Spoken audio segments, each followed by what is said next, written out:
Hello and welcome to Beautifully Balanced. Health and happiness aren't found in a bottle of prescription pills or with any fad diet.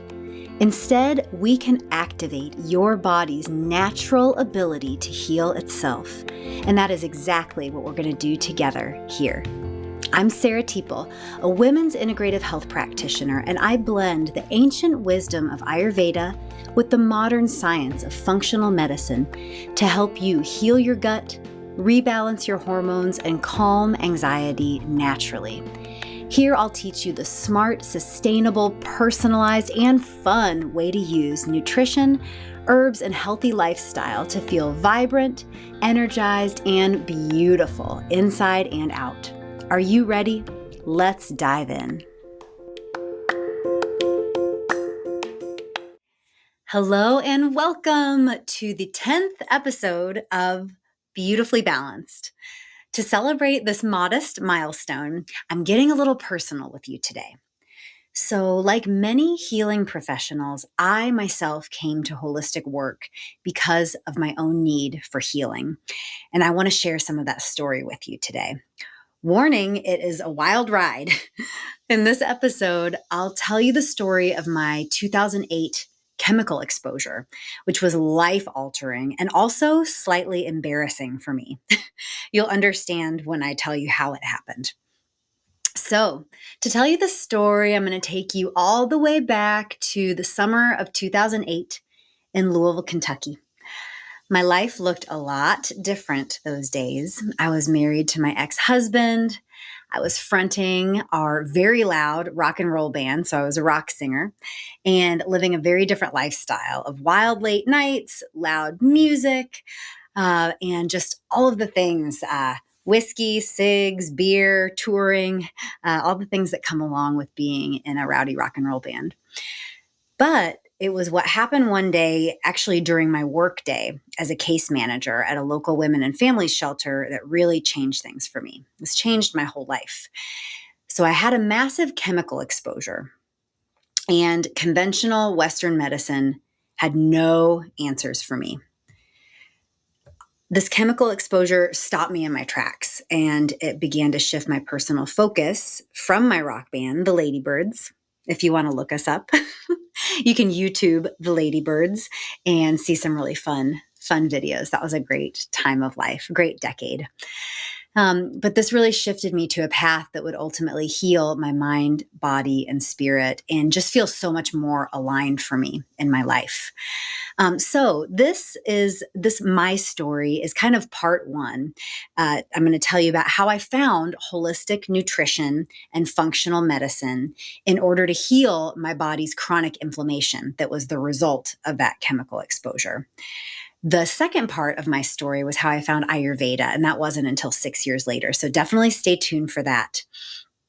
So first, I'm going to tell you just a little recap about functional medicine, and then we'll dive into my embarrassing story, which I have actually not told that many people. So it's kind of funny and a little bit of a vulnerable leap for me that I'm bringing it out right here.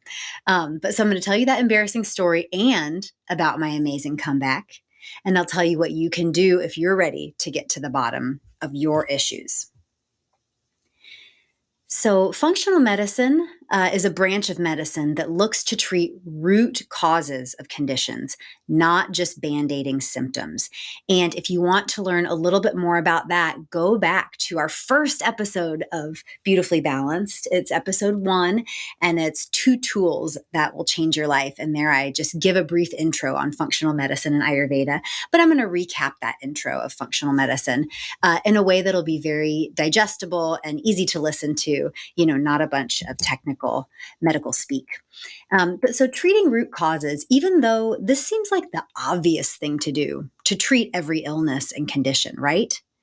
But it is not the Western way. It is not the way of allopathic medicine. And allopathic, basically, that word just means that our conventional Western medical system, which is pretty much a pill for an ill, as we say. So basically, we're just looking, if you go to your GP, or even if you go to a specialist, if they're a conventional Western doctor covered by your insurance, they will often just be trying to give you a prescription medication to cover up a symptom that you're experiencing. They won't be looking to find the root cause. And one of my most dear esteemed teachers, Dr. Vasant Lad, an Ayurvedic doctor, says that when we just band-aid and mask the symptoms of a condition by giving a pill, we worsen and we make a condition more complex and more difficult to treat. So this is why this is so important and could be life-changing for you. So just a quick intro of functional medicine. So Ayurveda has been treating root causes for about 5,000 years. But the West is a little bit slow on the uptake.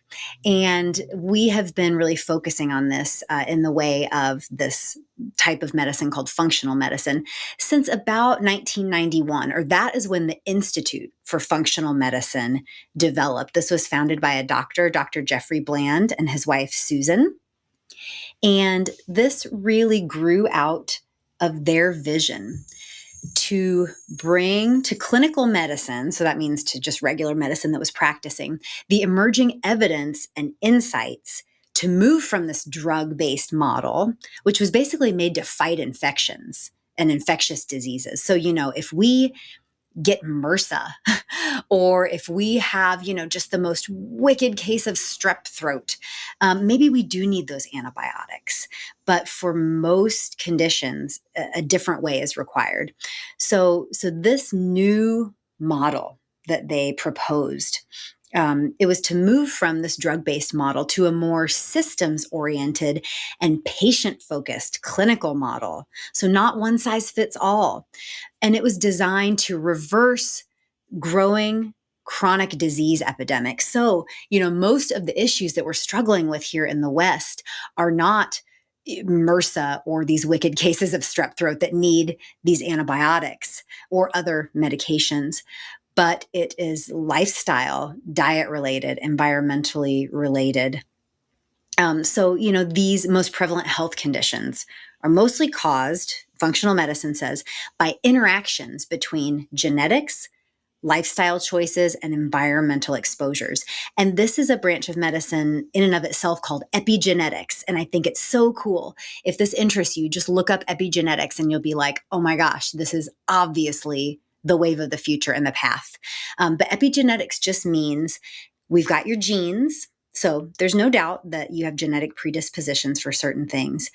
But then we've got the environment around you, which includes your food, your drink, your thoughts, your relationships, environmental exposures and chemicals like car exhaust, fragranced products, plastics, all kinds of different things. And epigenetics has found that actually in the case of chronic diseases, only about 20% is due to genetic factors, and that other 80% is due to these other factors like lifestyle choices, environment, food, drink, etc. So I love this because I think it is so empowering, right? If every single person in your family developed type 2 diabetes, that doesn't necessarily mean that that is your fate. There is so much that 80% is what you can do, what you can positively affect. And that is what I help my clients do every day. And that is what I hope this podcast helps you do. And/or, of course, working with me personally, we can really get to the bottom of these things. So that is kind of an overview of what functional medicine is and why it's so important to treat these root causes. And I'll tell you, I found out the hard way. And I found out by having this chemical exposure where Western medicine had no insights for me, no help for me. And so I'm going to tell you more about that now.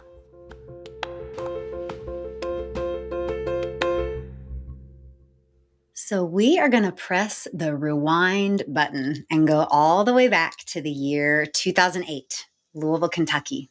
I feel like Sophia from the Golden Girls. Picture it, Louisville, Kentucky, 2008. Do you remember? She would say, picture it, Sicily. 1942, or, whatever year she was hearkening back to. But we are going back to 2008, Louisville, Kentucky, when I was in that rock band, the Ladybirds. So spent my nights staying up till 2 a.m. frequently at band practice, drinking. I was smoking cigarettes then. And oh my gosh, we practiced in the tiniest band practice spaces, me and four guys, loud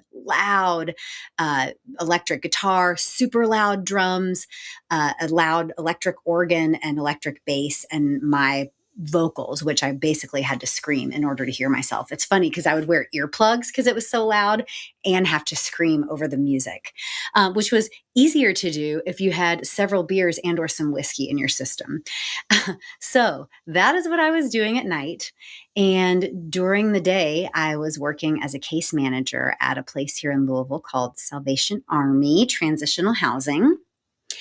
And I would often, roll out of bed and go to work and would need a lot of coffee in the morning. So in the morning, drinking a lot of coffee, drinking a lot of water, getting that whiskey and beer out of my system from the night before.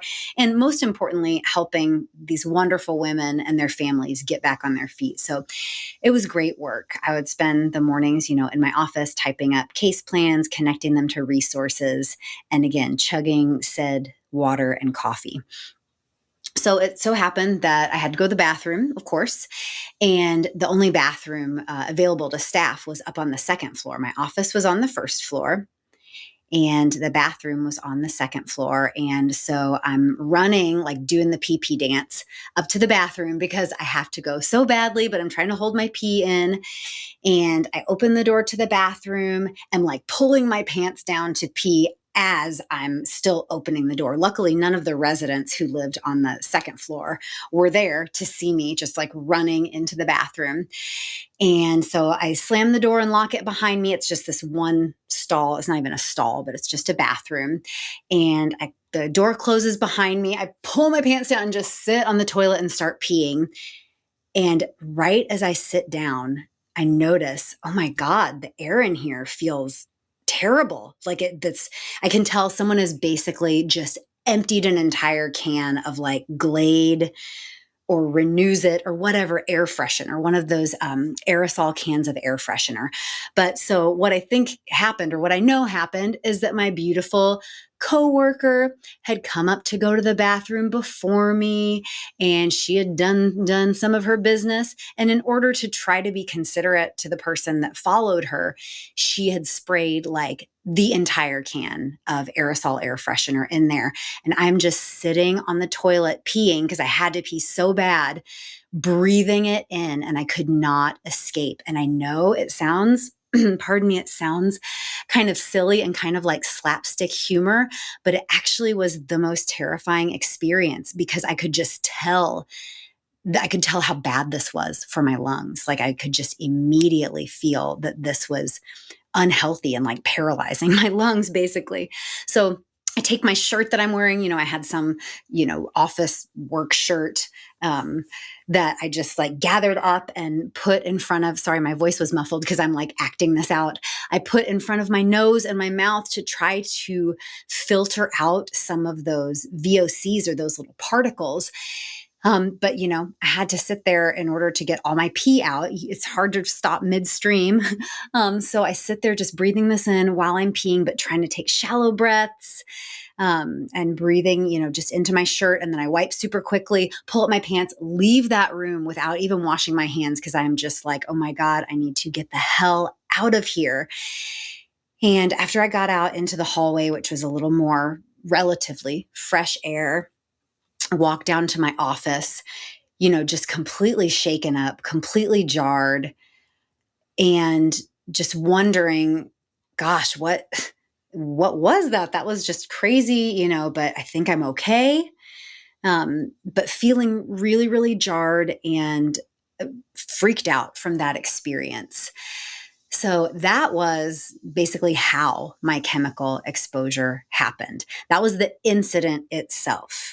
So this was like a very acute incident. Sometimes chemical exposures are like chronic low-level exposures over time. This was an acute, very massive dose exposure. And I remember that day doing a little more work in my office. And then my boss and I, the director, and I had a meeting at another local women and family shelter. We were kind of a small, scrappy women and family shelter. And we had a meeting with like a bigger one that actually received like a lot more local and government funding, but we were going to collaborate somehow. But the point is that I tried to go about my workday, and I did, drinking plenty of water and just feeling, again, very shaken, very kind of had this just impending, like this sense of doom, almost just fear, because as the day wore on, I started feeling worse and worse. Like I felt like this feeling was just descending over me, like over my lungs. And I remember very vividly in this meeting with my boss, it's like the directors of these facilities and me, and I'm so proud to be there and representing our shelter. And, but just being so preoccupied because this sense of heaviness, such heaviness in my lungs and such inflammation. I mean, it just felt like there was a 1,000-pound weight on my chest, and like my chest was just burning. So over the next, 4 to 5 hours, it just descended on me, and into the evening too, heavy chest, skin flushing, especially my face. My face was really red and irritated. And I was terrified. All I could do was look forward to going to bed that night and hope that I felt better in the morning, which I did slightly. But then as the day wore on, or even, 10 minutes after I woke up, it's like that feeling set in again. So it was really scary, you guys. And actually, as I retell this story, I'm kind of somatically, means in my body, feeling some of these sensations again. But I know it's just because, our bodies have memories. Our body has memory.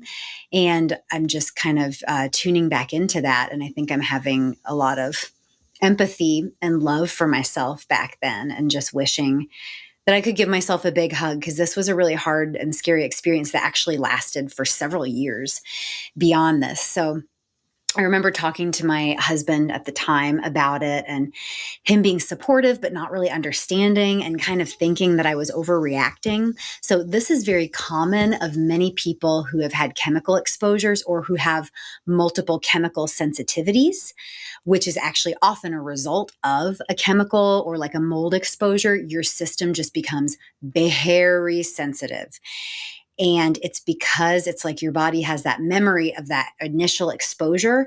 And so anytime you're then exposed to another chemical or that same or similar type of mold that maybe you were originally exposed to, your immune system launches into this kind of overreactive overdrive. But so I remember processing it with my husband and feeling like he didn't really understand, and like he almost not doubted me, but thought that I was being paranoid, essentially, or kind of overreacting from a fear place, because I was in fear completely. So I did go to my general practitioner. I went to an immediate care center. They did x-rays of my chest, and, didn't see anything, like I didn't have pneumonia or something like that.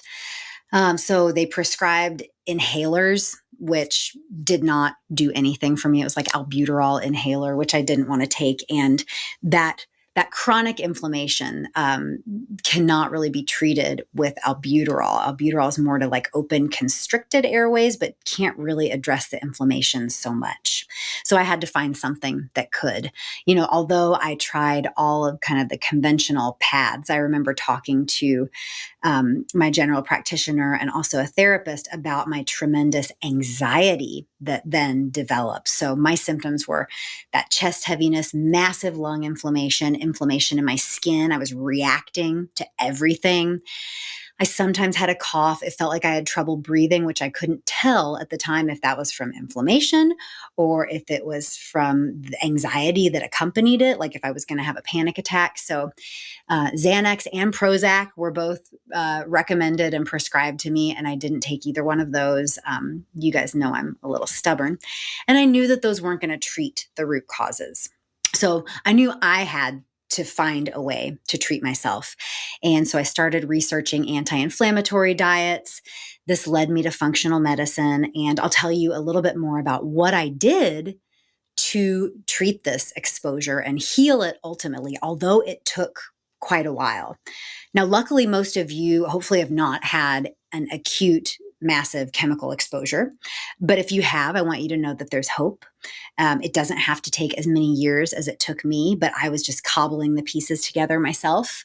And before I tell you what I did, I just want to tell you a little bit about why this was so toxic. So in aerosol air fresheners and in lots of things like Glade plugins, Febreze, those sprays. So anything that is emitting a fragrance, you guys, is emitting toxic chemicals. You are breathing it in. The smell is you breathing in those molecules. And there are various volatile organic compounds, they're called, or VOCs. There are chemicals like benzene, formaldehyde, phthalates. Now, these all just sound like big fancy words that we're like, yeah, but what the hell is that? But formaldehyde, for example, is a known carcinogen. And phthalates are found in lots of different kinds of plastic, also in highly fragranced items like laundry detergent, like scented body washes, like those aerosol air fresheners and Glade plugins, like I'm talking about. And phthalates are known endocrine disruptors. So they can really, endocrine is your hormone system. So they can cause things like estrogen dominant cancers, breast cancer, cervical cancer, issues like endometriosis, which is an inflammation of your endometrial lining. So it's so important to minimize these chemical exposures. And I just happen to have a mega dose of this chemical exposure.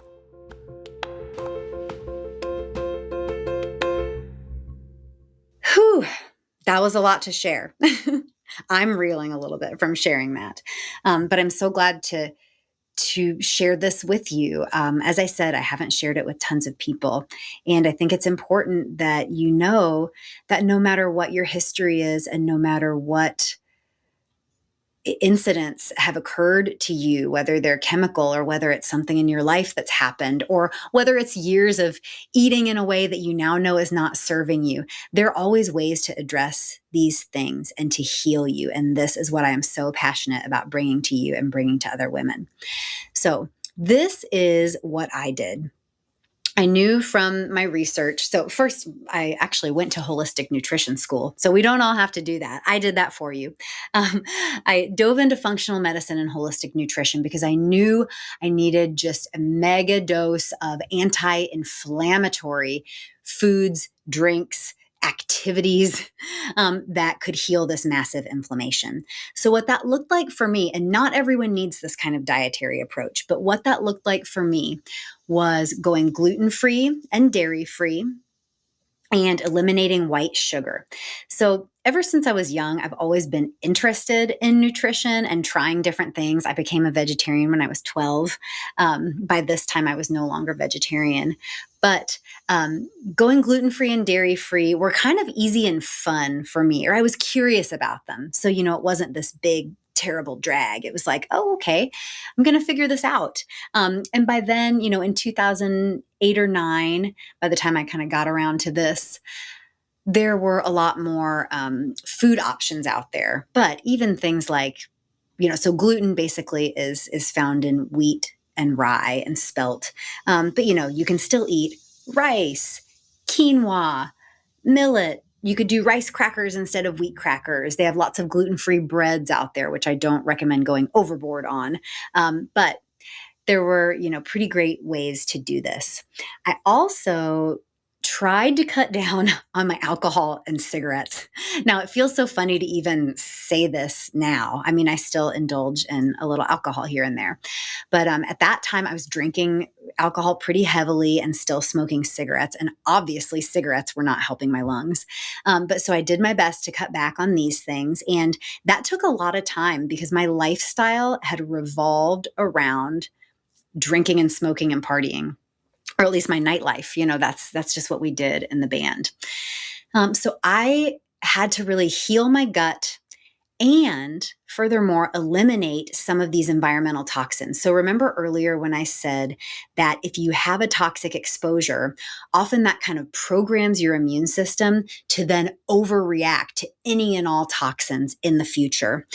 So, I mean, that could include, like, I remember going to restaurants, and if a server would be cleaning the table next to us and would use like a fragrance cleaning spray, I would have to get up and leave the room because it would kick my lung inflammation and my facial redness inflammation back into high gear.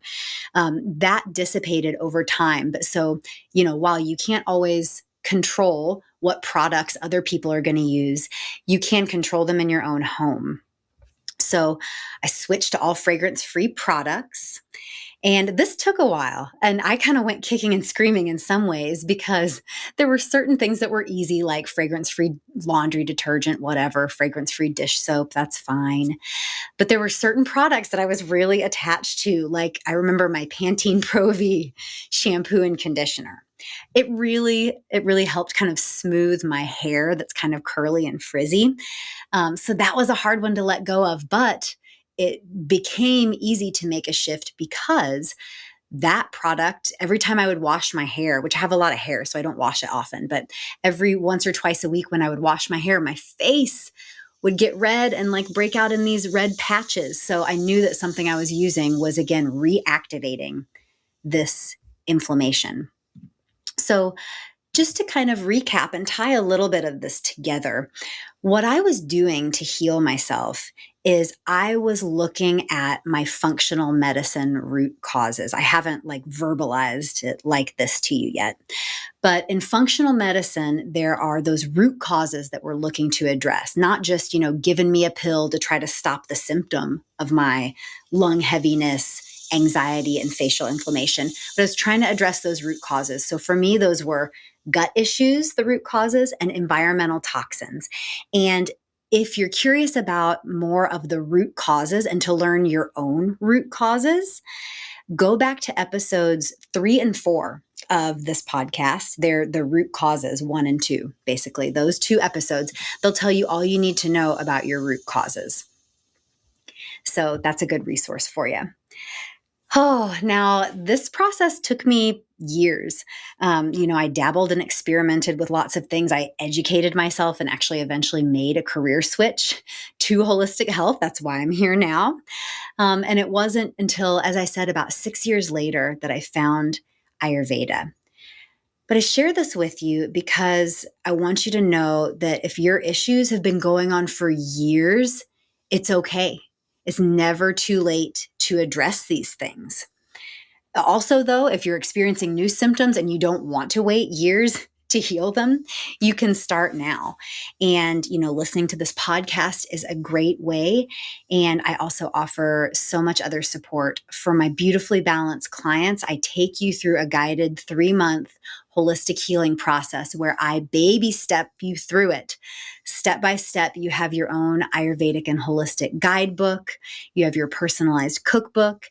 I send you wonderful care packages of clean products, the best, healthiest cooking oils to use, anti-inflammatory spices, herbs and supplements to treat your dosha and your root causes. So we can get really, really personalized with this. And it is absolutely my passion to do that with you. So if you want to learn any more about that, always come visit me at sarahteeple.com or reach out to me over Instagram. I'm at Teeple Holistic. And I really thank you for sticking with me today. This was a slightly longer episode, but I wanted to share my slightly tragic, slightly embarrassing chemical exposure story and just give you a little more insight, a little vulnerability into why I do what I do, why I am so passionate about it, and how this approach can help and heal you and change your life. And, not only did this change the trajectory of my health, but opening up to a holistic path opened me up to a beautiful new relationship, starting a family, a beautiful new career path. So often when we open up and expand our health and our life in one way, lots of other surprising and delightful facets open up as well. All right. Thank you again for sticking with me today. I'm so happy to be here with you today. Thank you for witnessing my story and listening. And again, reach out if you want to connect with me. I always love to hear from you. Have a great day. Bye-bye.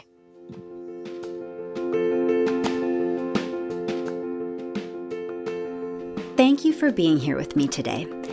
Remember, you can feel your best naturally. Just try one new thing a week that you learn here and watch your body and life transform. And if you're ready to take this to the next level, learn your dosha, get your personalized holistic plan, and live beautifully balanced, you've got to come see me at sarahteeple.com. That's SARAHTEEPLE.com. There you can learn about how to work with me one-on-one or book a free holistic chat and just tell me what you're working on. I love to hear from you and help you live your best life. So until next time, be well. Oh, and if you love this conversation, please rate and review our podcast. That really helps more people find natural healthcare options. Thanks again, and see you soon.